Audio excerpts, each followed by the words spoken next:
ಒಳಗಂತೂ ಬರ್ಲಿಲ್ಲ. ಪ್ರಸಾದ ತಗೊಳ್ಳಿ. ಆ ದೇವ್ರಿಗೆ ಹೂ ಇಟ್ಟಿಲ್ಲ ಅಂದ್ಮೇಲೆ ಅಲ್ಲಿ ಮಲ್ಲ ಇಲ್ಲ. ಆ ಜಾಗದಲ್ಲಿ ನನ್ಗೇನ್ ಕೆಲ್ಸ?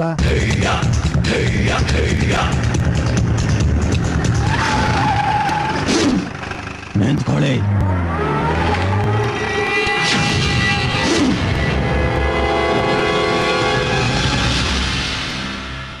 ಇದು ನನ್ನ ಕುತ್ತಿಗೆಗೆ ಹೆಂಗ್ ಬಂತು? ಇದು ನನ್ನ ಕುತ್ತಿಗೆಗೆ ಹೆಂಗ್ ಬಂತು? ನಾನೇ ಹಣ ಕಟ್ಟಿದ್ದು. ಶಿವನ್ ಕುತ್ತಿಗೆಯಲ್ಲಿ ಸರ್ಪನೆ ಮಲ್ಗಕ್ಕೆ ಎದುರುತ್ತೆ. ನೀನ್ ಕೈ ಹಾಕಿದ್ಯಾ? ನಿನ್ನ ಮನೇಲಿ ಅನ್ನ ತಿಂದೆ ಅನ್ನೋ ಒಂದೇ ಕಾರಣಕ್ಕೆ ನೀನ್ ಸುಮ್ಮನೆ ಬಿಡ್ತಾ ಇದ್ದೀನಿ. ಮತ್ತೆಂತೂ ಇಂಥ ತಪ್ಪು ಮಾಡಬೇಡ. ಶಿವ, ಗಂಡು ಸತ್ತವಳ ಮನೇಲಿ ಊಟ ಮಾಡಿದ್ಯಾ? ತಪ್ಪು ಮಾಡಿದೆ ಶಿವ. ನಿಮಗೆ ತಪ್ಪು ಅಂತಿದ್ದನ್ನ ಶಿವ ಯಾವತ್ತೂ ಮಾಡಿಲ್ಲ. ಶಿವ ಮಾಡಿ ತಪ್ಪು ಅಂತ ನಿಮ್ಗೆ ಯಾವತ್ತೂ ಅನ್ಸಿಲ್ಲ. ಈ ಶಿವ ಮಾಡಿ ತಪ್ಪು ಅಂತ ನಿಮ್ಗೆ ಅನ್ಸಿದ್ರೆ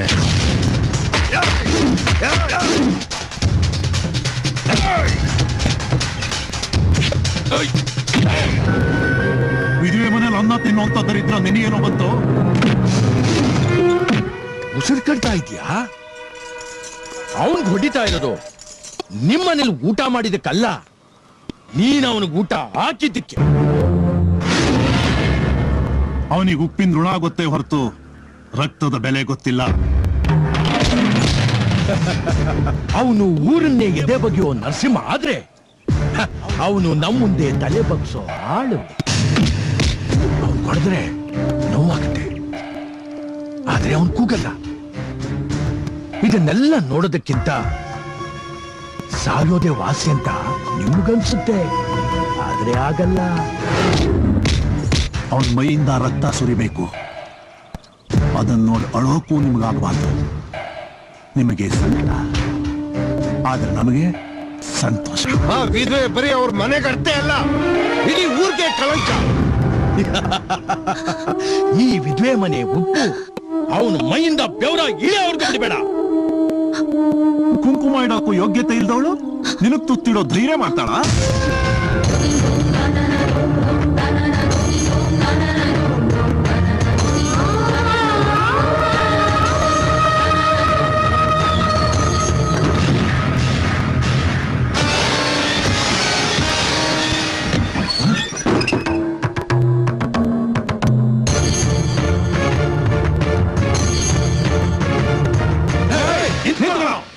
ವಿಧವೆ ಈಗ ಅವಳು ವಿಧವೆನಾ? ಮಾತ್ಗೂ ವಿಧವೆ ಗಂಡ್ ಸತ್ತೋಳು ಅಂತಿದ್ರಲ್ಲ, ಈಗ ಹೇಳ್ರಲೇ ಆ ಮಾತ್ನ. ಬಾಯ್ ಮಣ್ಣಾಕ, ಹಲ್ಕ ಕೆಲಸ ಮಾಡಿ ದೊಡ್ಡ ಮನುಷ್ಯನ ತರ ಎದೆತ್ಕೊಂಡು ನಿಂತ್ಕೊಳ್ತ್ಯಾ? ದಿಕ್ಕಿಲ್ದೇ ಇರೋಳಿಗೆ ಜೀವನ ಕೊಟ್ಟೆ, ಅದು ಹಲ್ಕ ಕೆಲ್ಸನ? ಎಷ್ಟು ಕೇವಲ ಮಾತಾಡ್ತೀಯೋ? ಅವಳು ಯಾರು ಗೊತ್ತೇನೋ? ಮಲ್ಲನ್ ಹೆಂಡತಿ, ನಿನ್ನ ಸ್ನೇಹಿತ ಮಲ್ಲನ್ ಹೆಂಡತಿ ಕಣ. ಮಲ್ಲನ್ ಹೆಂಡತಿ ಆಗಿದ್ಲು, ಅವನು ಸತ್ತ ಮೇಲೂ ಅವನದೇ ಜಪ ಮಾಡ್ಕೊಂಡು ಕೂತಿರ್ಬೇಕಾ? ನೀವಿರ ಎಷ್ಟೋ ದಿಮಾಕು ನಿನ್ಗೆ. ಕೂಲಿ ಮಾಡೋನು ಕೂಳ ಹಾಕಿದಕ್ಕೆ ಕೈ ಹಿಡಿದವನೇ ಹಾಕ್ಬಿಟ್ಯಾ? ಕುಕ್ಕೆ ಕೊಟ್ಟವಳೆ ಸುಮ್ಮನಿರುವಾಗ ಇದನ್ ಕೆಳಕ್ ನೀವ್ಯಾರು? ವಿಧವೆನ ಮದುವೆ ಮಾಡ್ಕೋಬಾರ್ದು ಅಂತ ಯಾವ ಕಾನೂನಲ್ಲೂ ಬರ್ದಿಲ್ಲ. ಯಾವ ಅಧಿಕಾರಿಗೂ ನಮ್ಮನ್ನ ಕೇಳೋ ಅಧಿಕಾರ ಇಲ್ಲ. ನಿನ್ ಮೇಲೆ ನನಗೆ ಅಧಿಕಾರ ಇಲ್ಲದೆ ಇರ್ಬೋದು, ಆದ್ರೆ ಅವಳ ಮೇಲಿದೆ. ಏನ ಅಧಿಕಾರ ಇದೆ? ನಾನು ಅವಳ ಅಣ್ಣ.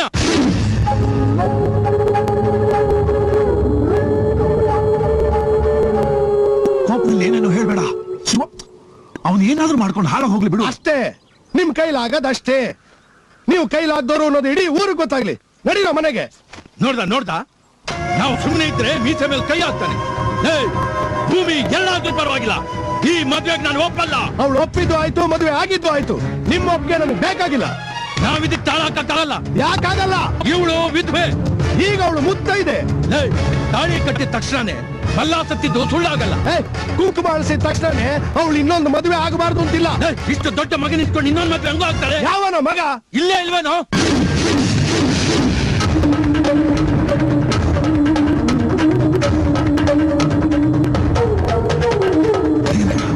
ಶಿವ ಗೊತ್ತಾಗಬಾರ್ದು ಅಂತ ಇಷ್ಟು ವರ್ಷ ಮುಚ್ಚಿಟ್ಟಿದ್ ವಿಷಯನ ನಿನ್ ಕೈಲೇ ಬಾಯ್ ಬಿಡಿಸ್ಬಿಟ್ಟಲ್ಲ.